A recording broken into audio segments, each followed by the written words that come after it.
Hi Libra, 2026, usaping pag-ibig, relasyon. Anong aasahan nyo? Anong parating? Anong guidance, advice ang kailangan nyong marinig ngayong bagong taon? Anong aasahan ng mga Libra sa kanilang buhay, love life this new year, 2026 po? Guidance, Libra energy para sa mga taong maring makapakinig nito.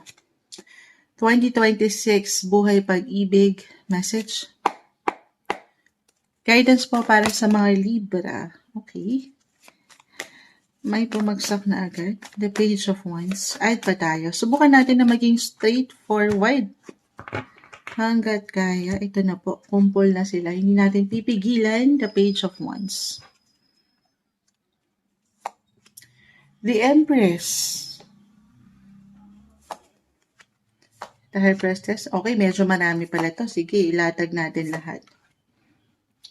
Tayo po ay general reading. Of course, just only take what resonates. Libra. No matter what your relationship status, single ka pa man in a relationship or married, love, guys. I see beauty, attraction, the Empress, the Strength card. Umangat ang inyong mga ganda. Yung nakukuha natin yung inyong mga planet rulers, si Venus, the planet of love, beauty, kagandahan, kakisigan. So may something ganda sa inyong mga buhay, relasyon ngayong New Year. I-claim na ba natin yun? Yes naman. Okay. So, iisa-isahin natin. Medyo na-overwhelm ako. Ang dami nakalatag. For some of you couples in a relationship, hindi po isang medical advisor si Moonshot. Tayo po ay live na live sa ating TikTok. Actually, andito rin si The Empress. Hindi ko pa inaalis. Sino ba yung huli nating natugunan? The Empress card, umangat din sa inyo.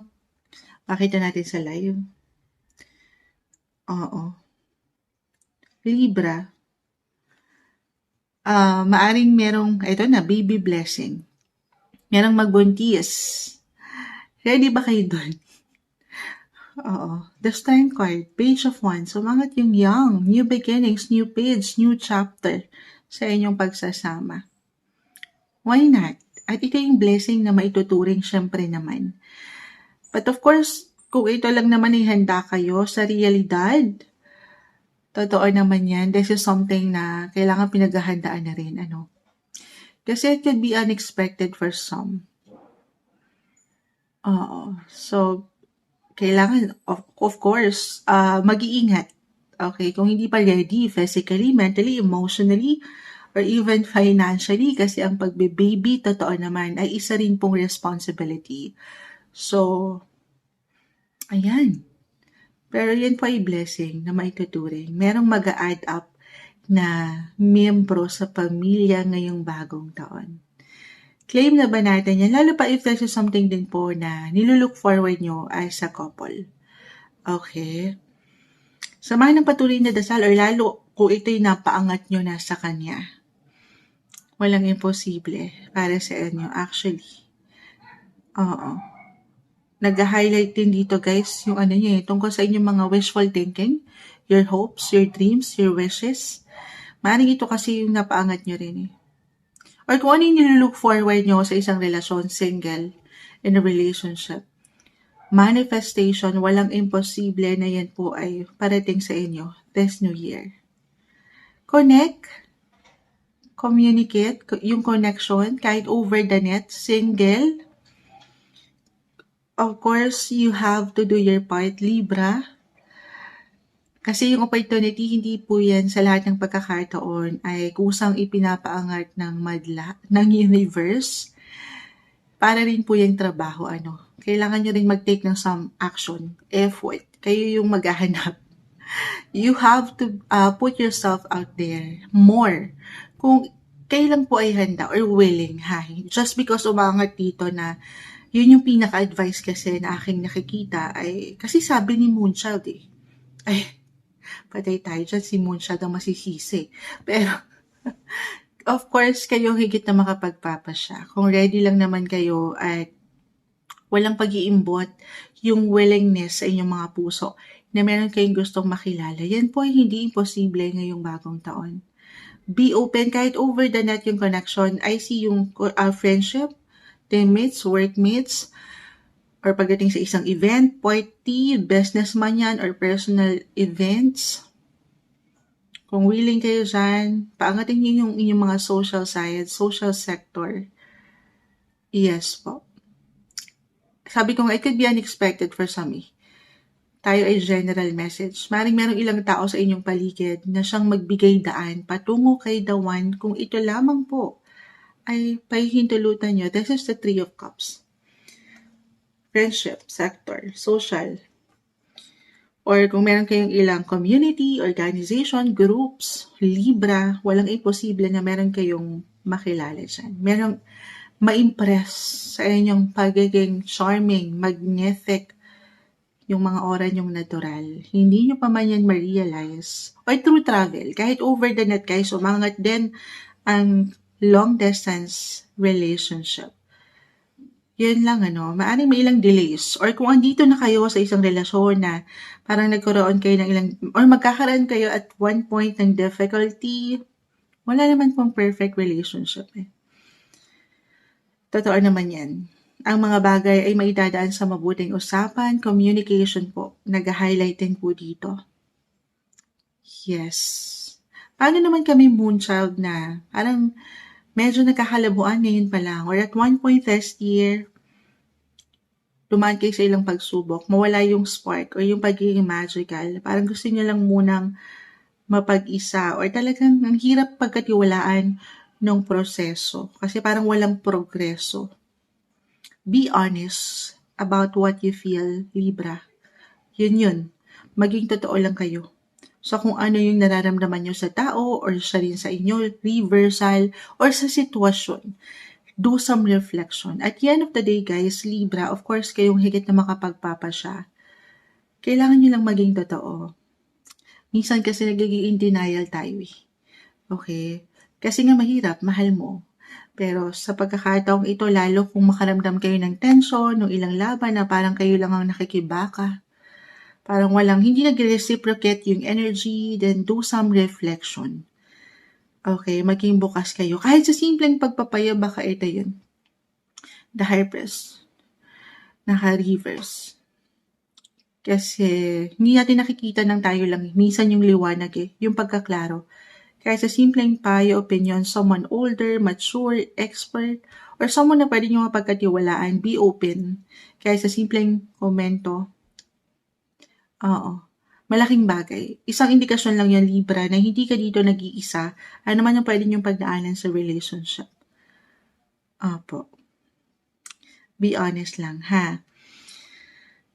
At decide for some. Be decisive. Set niyo yung kung ano ba talagang gusto niyo pang marating sa relationship. This is for some couples in a relationship na parang ngayon pa lang nagiging malabo na. Or at one point nga ngayong bagong taon.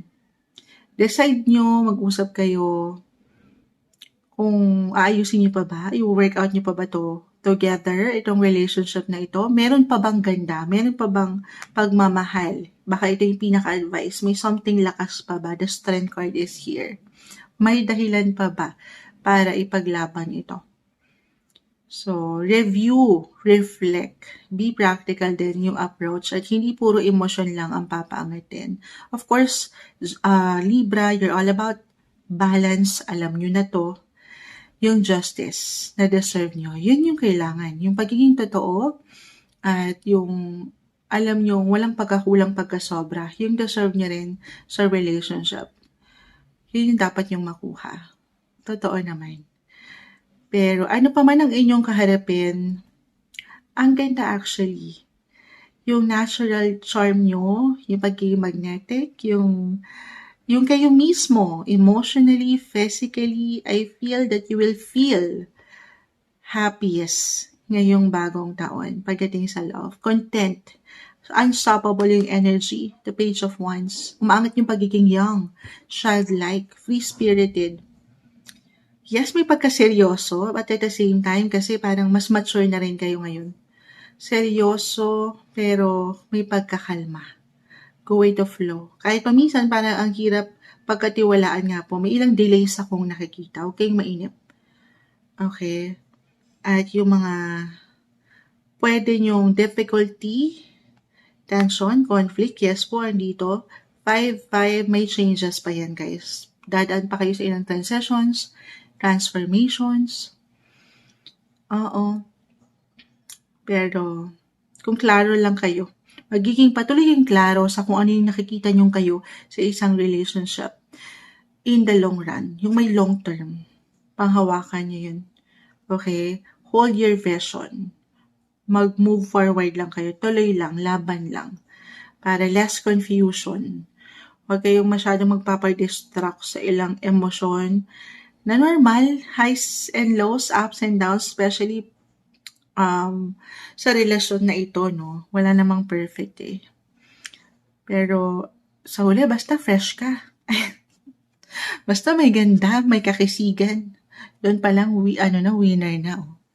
Nag-i-spark kayo, may kilig at dilig.